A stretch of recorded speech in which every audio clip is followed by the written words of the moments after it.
This is Plant-Based Briefing, the human rights issues behind fashion's animal supply chains, Part 1 by Emma Håkansson at GoodOnYou.eco. And I'm Marian Erickson, and this is the curated content plant-based podcast where I narrate articles on plant-based and compassionate, healthy, eco-friendly living with permission in about 10 minutes or less every weekday.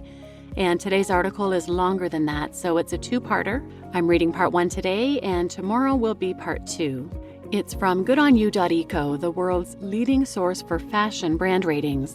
Their website and their app help us understand that we can all play a part in driving fashion to be more sustainable and ethical by choosing to wear clothes from ethical labels and by rewearing, recycling, swapping, and thrifting.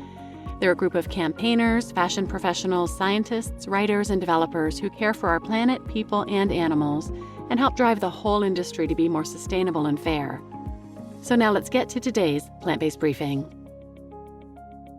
The human rights issues behind fashion's animal supply chains, Part 1 by Emma Håkansson at GoodOnYou.eco. Let's break down some of the human rights issues in animal-derived material supply chains and how we can support a more just fashion system for all. When we talk about the ethics of wearing leather, wool, cashmere, silk, and other animal-derived materials, usually we think of the animals those materials are made of, as we should. However, humans working in fashion's animal supply chains are often harmed far more than we may first realize. Humans are technically animals too, and we have more in common with non-human animals than we have differences. Most importantly, we're all sentient beings who think and feel. Because of this crucial similarity, some advocate the importance of vegan fashion and animal rights, and others speak out against exploitative and unethical labor practices that hurt humans. But what about when these issues become intertwined? What about the people who work in the supply chains that transform animals into materials? What is their experience like? Let's break down some of the human rights issues in animal-derived material supply chains and how we can support a more just fashion system for all. Slaughterhouse workers. Slaughterhouse workers are part of many fashion supply chains, though we mightn't think of them when we ask, who made my clothes? Since animal-derived materials like leather, down, and others are not byproducts but profitable income streams for the fashion industry, even the wool industry is part of a slaughtering system. Sadly, when buying clothing made of animals, we're almost always contributing to the funding of slaughterhouses. No one really wants to work in a slaughterhouse, as most of us can't bear the thought of hurting an animal, let alone killing them. So vulnerable communities are left to do it.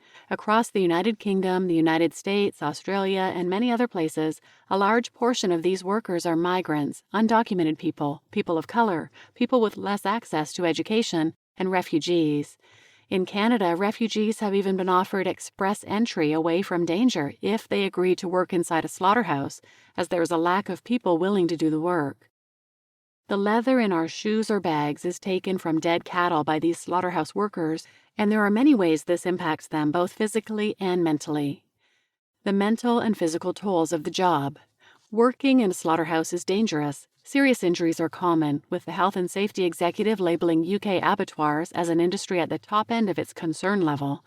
Human Rights Watch referred to US slaughterhouse work as the most dangerous factory job in the country. Slaughtering lines are increasingly fast and have even caused some worker deaths. And during the COVID-19 crisis, workers were disproportionately infected with the virus while facing unjust and illegally poor work conditions. Unsurprisingly, working in an industry that is fueled by the killing of animals can take a mental toll on the people in it too.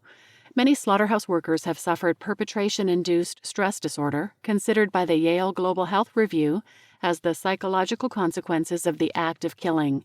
Symptoms include drug and alcohol abuse, anxiety, depression, paranoia, and dissociation. Essentially, it's like PTSD, but comes about due to being the direct reason for another being's trauma. These conditions are sometimes linked to suicidal tendencies by workers and even increased violent crime rates against surrounding communities. Cruelty-free products on the rise. Fortunately, there are plenty of materials that are not born of slaughter-based supply chains. Whether it's an organic cotton knit or a cactus leather bag, the options available today are continually growing. According to List's Conscious Fashion Report, searches for vegan leather have risen by 69% year-on-year, while searches for real fur have declined 8% year by year. We may have a cruelty-free fashion system sooner than we realize. Farm workers.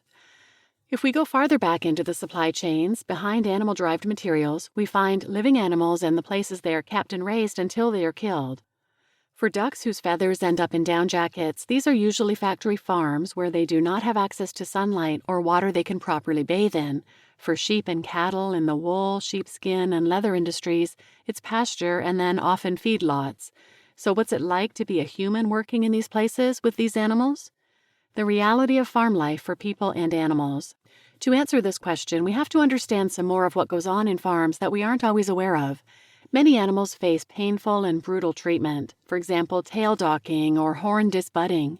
Neither of these painful procedures requires pain relief by law.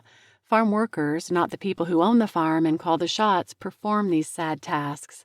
One farm worker named Tony, who grew up on sheep farms in Australia producing wool and meat, told Collective Fashion Justice, "It's hard to say what was most confronting about working on the farm.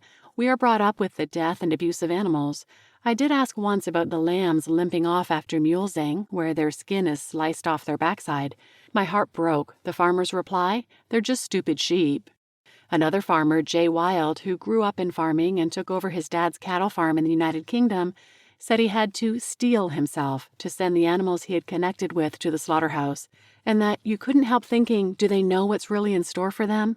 And wondering if they knew that you would betray their trust in you. Jay transitioned into plant-based farming and shared his story in an award-winning short film linked here. But the issues facing farm workers are not only mental. According to Fashion Revolution's Out of Sight report, cattle ranching in Brazil accounts for more than 60% of the nation's dirty list, a list of employers that are linked to labor trafficking, debt bondage, and other forms of forced labor. Brazil is one of the top producers of cattle skins that are tanned and produced into leather. The report stated that similar poor working conditions, labor trafficking, and instances of forced labor are documented across some communities in Paraguay and Vietnam and their leather industries. Many fashion brands aren't transparent about where the skins they use come from initially, nor where they were finished or tanned, making these problems even more complex and challenging to untangle, if not avoiding leather. Transparency is increasing. Injustice often thrives in darkness, and so it is very positive that transparency is increasing all across the fashion industry. Technologies like Fibre are working to improve fashion's transparency through supply chains. Similarly, Fashion Revolution continues to highlight issues in the industry and harness the power of people for good. Remember, what we choose to buy, not buy, and say to brands is important. Shearers and herders. Those paid to shear sheep for the wool industry are not paid per hour of work, but instead based on the amount of wool in weight or the number of sheep they shear. These kinds of payment rates are similar to a piece rate that garment workers face, where they're paid per garment they sew rather than for their time working. This can result in workers being paid below the minimum wage, and because of the incentive for speed, it can also mean higher rates of cuts and injuries for sheep and workers alike. The industry faces high rates of work-related deaths, injuries, and illnesses. Shearing sheds are often fairly small sheds out in the bush. This results in the facilities for workers being below what is acceptable to offer any person. For example, one shearer told the ABC that safety conditions were just getting progressively worse and stated that workers often didn't have access to a toilet, running water, or proper safety equipment. The same ABC report noted that some shearers recognize a drug problem in the industry and that the Australian Workers' Union has received 24 reports of illegal payment in drugs and cash. You just listened to The Human Rights Issues Behind Fashion's Animal Supply Chains, Part 1 by Emma Håkansson at GoodOnYou.eco, and I'm Marian Erickson, your host. Tune in tomorrow for the second half of this article, where we'll learn about herders in the Cashmere industry, silk industry workers, including child labor issues, tannery workers, and what we can do as conscious consumers. And please share this episode with anyone who might benefit, and thanks for listening.